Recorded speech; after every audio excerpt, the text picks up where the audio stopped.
This afternoon, Rear Admiral John Mauger will be providing an update on the most recent findings from ROV operations in search of the Titan Submersible. He will provide a brief statement and provide the opportunity for questions after. Please limit your questions to one per hour. Following the briefing, the Joint Information Center staff and I will be here to help you with any of your further needs. May I now please introduce Rear Admiral John Mauger.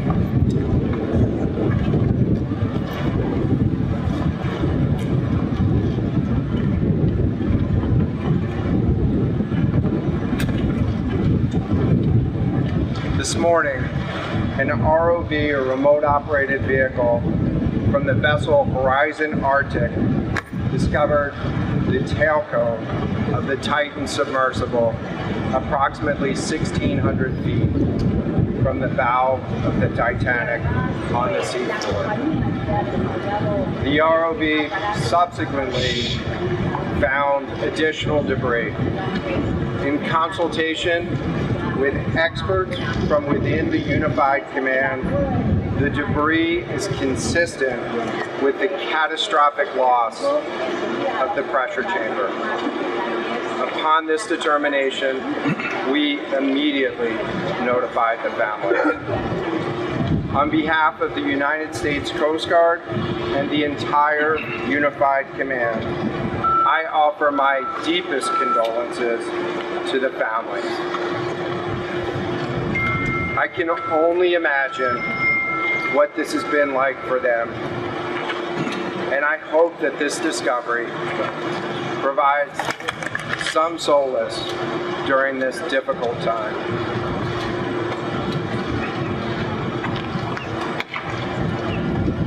Additionally, we've been in close contact with the British and French Consul General to ensure that they are fully apprised and that their concerns are being addressed. The outpouring of support in this highly complex search operation has been robust and immensely appreciated. We are grateful for the rapid mobilization of experts on the undersea search and rescue, and we thank all of the agencies and personnel for their role in the response. We're also incredibly grateful for the full spectrum of international assistance that's been provided. The ROVs will remain on scene and continue to gather information. Again, our most heartfelt condolences go out to the loved ones of the crew. We'll now take questions. John, what other debris have you found? John, what other debris have you found? Can you talk about the delay in deployment of that what impact that had on the This was a incredibly complex case, and we're still working to develop the details for the timeline involved with this casualty and the response. What about the recovery of the body? James Matthews from Sky News. John, what other debris have you found? And the trace of it well? So this is an incredibly complex operating environment on the seafloor, over 2 miles beneath the surface. And so the remote operating vehicle has been searching, and it is highly capable.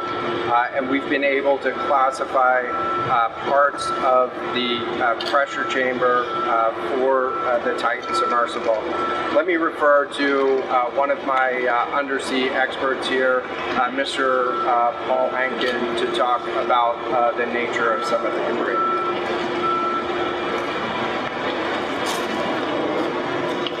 Thank you, Admiral. So essentially we found 5 different major pieces of debris that told us that it was the remains of the Titan. The initial thing we found was the nose cone, which was outside of the pressure hull. We then found a large debris field. Within that large debris field, we found the front end bell of the pressure hull. That was the first indication that It was a catastrophic event. Shortly thereafter, we found a second smaller debris field. Within that debris field, we found the other end of the pressure hull, the aft intel. Basically, the totality of that pressure vessel. We continue to map the debris field, and as the admiral said, we will do the best we can to fully map out. Can I ask thank you very much. It's a very difficult question to ask, but it will be an important one for the families, of course. What are the prospects of recovering the bodies? So the questions was related, and I'm restating the question from the standpoint of sometimes it's hard to hear the question here. What are the prospects for recovering crew members? And so this is a incredibly unforgiving environment down there on the seafloor, and the debris is consistent with a catastrophic implosion of the vessel. And so we'll continue to work and continue to search the area down there, but I don't have an answer for prospects at this time. Admiral, in terms of the timing here, NBC News. is there any suggestion? Sorry, any suggestion at all that the sub itself collided with the wreckage of Titanic, or that instead it might have imploded above the wreckage and then rained down nearby? So the question was, is there any question as to whether or not the sub collided with the Titanic or whether it imploded above and debris field created from that? So the location of the Titan submersible was in an area that was approximately 1,600 feet from the wreck of the Titanic.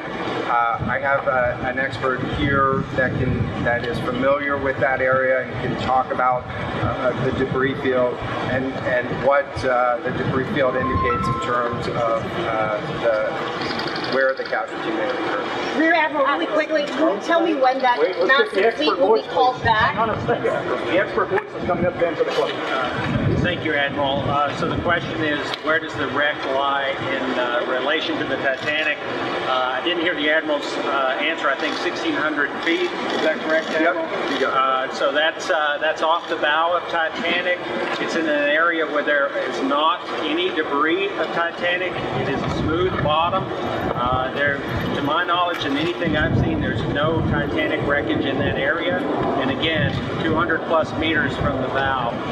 Inconsistent with the location of last communication for an implosion in the water column. And the size of the debris field is consistent with that implosion in the water column. Question. In terms of the timing here, you say that this was a catastrophic explosion. And I know it's early on, but is it your estimation that this happened right at the moment when they lost contact, an hour and 45 minutes after this? So the question was about the timing of the catastrophic implosion. Right now, it is too early to tell with that. We know that as we've been prosecuting this search over the course of the last 72 hours and beyond, that we've had sonar buoys in the water nearly continuously and have not detected any catastrophic events when those sonar buoys have been in the water. So, can you describe what happens from here to in the next days and weeks in terms of finding any more debris? What happens from here? So we will. The question was, what happens from here? What's the next phase? And so right now, again, our thoughts are with the families. And making sure that they have an understanding as best as we can provide of what happened and begin to find some closure. In terms of the large process, we're going to continue to investigate the site of the debris field. And then I know that there's also a lot of questions about how, why, and when did this happen. And so, you know, those are questions that we will collect as much information as we can on now, while the governments are meeting and discussing, you know, what an investigation of this nature of a casualty might look like. This is something that happened, I'll just remind everybody, this is something that happened in a remote portion of the ocean with people from, you know, several different countries around the world, and so it is a complex case to work through, but I'm confident that those questions will begin to get answered. So the UK, is there any suggestion that time factors, speed, anything that could have prevented this, saved time, for example, or just quite simple? The question was there any suggestion that time factors may have played a role or a consideration in the casualty here? And so the debris field is consistent with a catastrophic implosion of the vessel. Again, while we were prosecuting the search, we had listening devices in the water throughout and did not hear any signs of catastrophic failure from those. And so we're going to continue to investigate, or we're going to continue to document the information there and understand, based on all the information we have, the timeline. Do you have a number for the investigation? What is the future, the resources required for the investigation? So the question was, what are the resources required for the investigation? Which ships will be pulling out and staying in? And so it's too early for me to talk about an investigation. That's a decision that's going to be taken outside of the search and efforts that I was leading. But we do have a number of vessels. We have 9 vessels on the scene right now. We had medical personnel on scene. We had other technicians on scene. And so we will begin to demobilize personnel and vessels from the scene over the course of the next 24 hours. But we're going to continue remote operations on the sea floor, and I don't have a timeline for when we would intend to stop remote operations on the sea floor. As a result of this, do you think there should be changes in the way these are safety rated or inspected so that this won't happen again? Yeah, the question was essentially about, do you think that there should be changes in safety ratings or inspection for these standards? I know that there's a lot of questions about why, how, when this happened, and the members of the Unified Command, you know, have those questions too, as professionals and experts that work in this environment. And this is an incredibly difficult and dangerous environment to work in out there. But those questions about the regulations that apply and the standards, that's going to be, I'm sure, focus of future review. Right now, we're focused on documenting the scene and continuing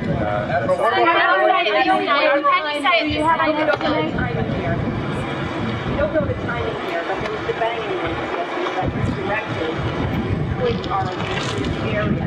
If anything considered as noises and with that redirection and then finding this rebuild day, all helped.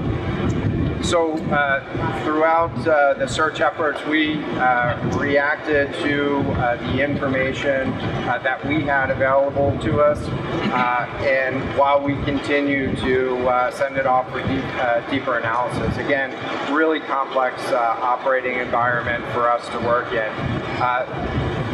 Let me check with the experts, but there doesn't appear to be any connection between the noises and the location on the seafloor. Again, this was a catastrophic implosion of the vessel, which would have generated a significant broadband sound down there that the sonar buoys would have picked up. I'd like to ask you about your comment regarding the family.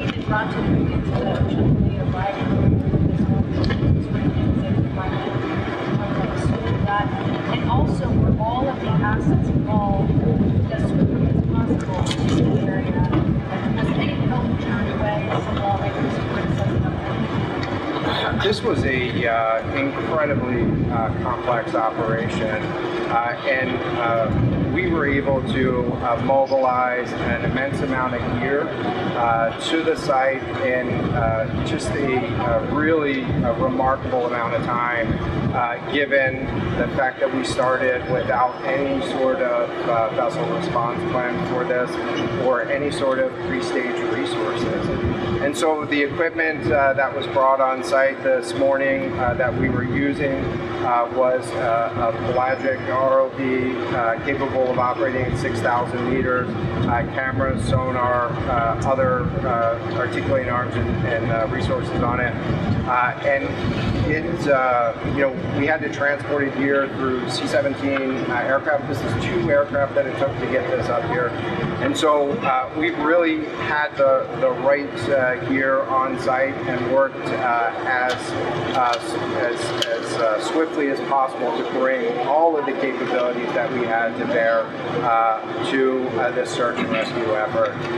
And it was just a huge international and interagency effort to make this happen. So I'm really grateful for all of the responders that came out to support this and really search for the vessel. It is a difficult day for all of us, and it's especially difficult for the families, and our thoughts are with the families today. But this was an immense support, and we had the right gear on the bottom to find it. Will you attempt to recover the bodies, can we ask you, though, the victims, will they be recovered? Thank you so much, everyone, for attending this afternoon. There are no future planned press conferences. Updates will be shared to the USCG Northeast Twitter page, and our staff will be available to take inbound any questions and follow-up. Can you email and give the name?